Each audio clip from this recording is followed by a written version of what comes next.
তুমি অন্তত ভালো থাকো। শরীয়তপুরে প্রশাসনের নতুন রূপ। ডিসি আশরাফ উদ্দিন একের পর এক জনবান্ধব সিদ্ধান্ত নিয়ে প্রশংসা কুড়িয়েছিলেন সর্বমহলে। উন্নয়ন থেকে শুরু করে দুর্নীতি প্রতিরোধ, জনগণের দোরগোড়ায় সেবা পৌঁছে দিতে যেন রীতিমতো পাল্টে ফেলেছেন প্রশাসনিক ধারা। শুধু কাগজে কলমে নয়, বাস্তবেও মাঠে নেমে কাজ করছেন শরীয়তপুরের ডিসি আশরাফ উদ্দিন।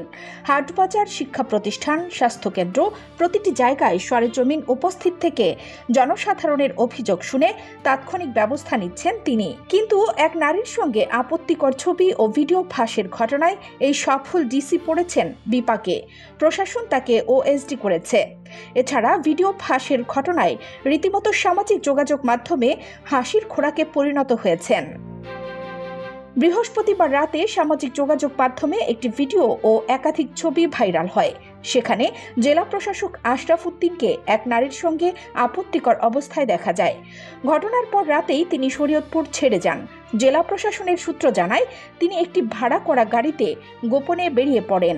ডিসি আশরাফ উদ্দিন দাবি করেন, ওই নারী তার আত্মীয়। পারিবারিক সম্পর্কের সুযোগে তিনি ঘনিষ্ঠ হন এবং ঘুমের ওষুধ খাইয়ে ভিডিও ও ছবি তুলে আমাকে ব্ল্যাকমেইল করেন।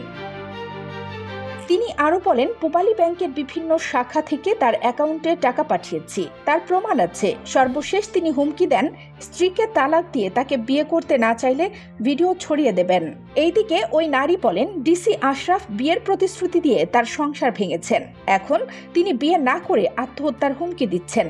তাকে ভয় দেখিয়ে মানসিকভাবে নিয়ন্ত্রণ করতেন, আর তাদের মধ্যে 1 বছর ধরে সম্পর্ক চলেছে। ডিসি আশরাফ উদ্দিন 27তম বিসিএস ক্যাডার। গত বছরের নভেম্বর থেকে শরীয়তপুরের জেলা প্রশাসকের দায়িত্বে ছিলেন। তার সরকারি বাসভবনের পাশেই থাকতেন অভিযুক্ত নারী। প্রশাসনের সর্বোচ্চ স্তরে এমন কেলেঙ্কারি জনমনে ক্ষোভের জন্ম দিয়েছে। এ ঘটনায় প্রশাসনিক স্বচ্ছতা, ব্যক্তিগত আচরণ ও ডিজিটাল নিরাপত্তা সব দিক নিয়েই প্রশ্ন উঠেছে। এখন সবার নজর তদন্ত ও সরকারের পরবর্তী সিদ্ধান্তের দিকে। কানিজ ফাতেমা, নিপা, খবর সংযোগ।